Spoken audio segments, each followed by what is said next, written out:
दुनिया का हर एक कोना कुदरती खूबसूरती से लबरेज है। कुछ हद तक तो हमने ये खूबसूरती देखी है, लेकिन बहुत से ठिकाने अभी भी हमारी आंखों से ओझल है। हम दावा करते हैं कि आज हम उन जगहों पर भी पहुंच चुके हैं जहां इंसान का पहुंचना नामुमकिन सा लगता है, जहां पर इंसान नहीं पहुंच सका है। उन जगहों के बारे में तमाम किस्से कहानी प्रचलित हो जाती है। कई बार इंसानी बस्तियों के करीब कुछ ही हिस्से आबाद होते हैं। इनको लेकर भी कहानियां और अफवाहों का लंबा सिलसिला चल निकलता है।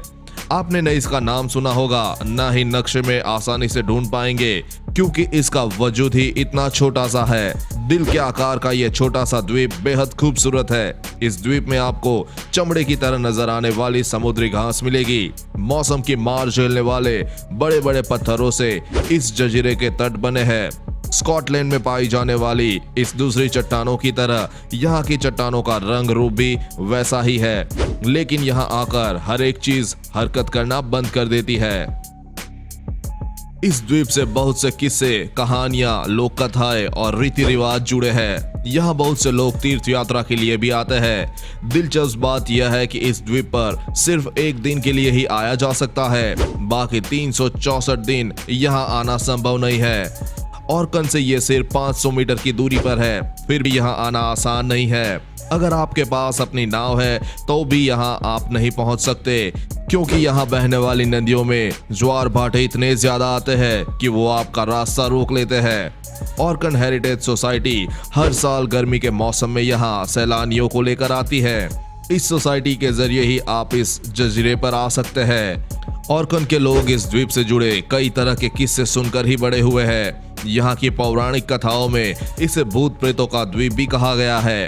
एक किस्से के मुताबिक इस द्वीप पर कुछ बुरी रूहों का साया है। जो भी शख्स इस द्वीप पर आने की कोशिश करता है तो ये बुरी आत्मा इस द्वीप को हवा में गायब कर देती है।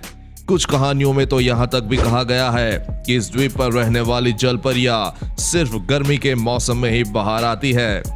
इस तरह की रहस्यमय कहानियों ने इस द्वीप को एक पहेली बना दिया है। यही वजह है कि बस्तियों के इतना करीब होने के बावजूद इस द्वीप पर इंसान के आने जाने और रिहाइश के बारे में कोई ठोस जानकारी नहीं मिलती। किस्से कहानियों से ही पता चलता है कि ऑर्कन द्वीप की तारीख 13वीं सदी में लिखी गई थी। इस तारीख में आइन हेलो की जिक्र नाम मात्र ही है।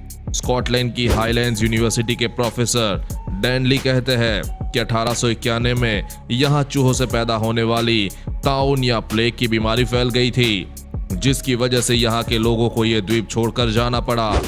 जब ये पुख्ता हो गया कि अब इस द्वीप पर कोई लौटकर नहीं आएगा, तो यहाँ के घरों को छोड़ दिया गया। आज यहाँ सिर्फ इन घरों के निशान बाकी है।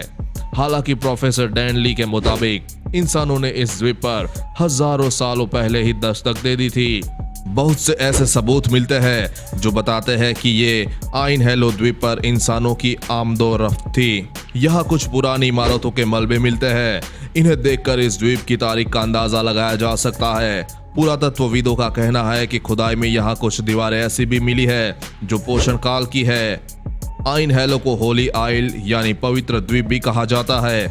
अफसोस की बात यह है कि इस जजीरे पर रहने वालों ने इसकी तारीखी अहमियत को समझा ही नहीं। पुरातत्वविदों का कहना है कि आइन हेलो पुरातत्व के नजरिए से रिसर्च करने वाला जजीरा है। अगर इसकी रिसर्च पर भरपूर पैसा खर्च कर दिया जाए तो इतिहास से पर्दा उठाने वाले बहुत से राज खुल जाएंगे। लेकिन ऑर्कन में पाए जाने वाले संसाधनों के लिए इतनी मारामारी है कि आइन हेलो की पहेली को सुलझाने पर ध्यान ही नहीं दिया जाता। अच्छी बात यह है कि जब से आइन हेलो से इंसानों का डेरा उठा, यहाँ कुदरत के दूसरे जीवों के फलने फूलने का मौका निकल आया। यहाँ कई तरह के समुद्री परिंदों ने डेरा बना लिया है। यहाँ की चट्टानों में जगह जगह इन चिड़ियों के घोंसले नजर आते हैं। पूरा जजीरा सुबह शाम चिड़ियों की चहचहाहट से गूंज उठता है। पर्यावरणविदों के लिए ये जगह किसी वरदान से कम नहीं है। यहाँ उन्हें रिसर्च के लिए तरह तरह की चिड़िया मिलती है। इस द्वीप की तारीख का इल्म किसी को नहीं है, लेकिन अगर यहाँ की सरकार थोड़ा सा ध्यान दे तो बहुत से राज खुल सकते हैं। उम्मीद है हमारी दी गई जानकारी आपके काम जरूर आ रही होगी। आज की पोस्ट में बस इतना ही, और ऐसी ही वीडियो को देखने के लिए बने रहिए हमारे साथ। धन्यवाद।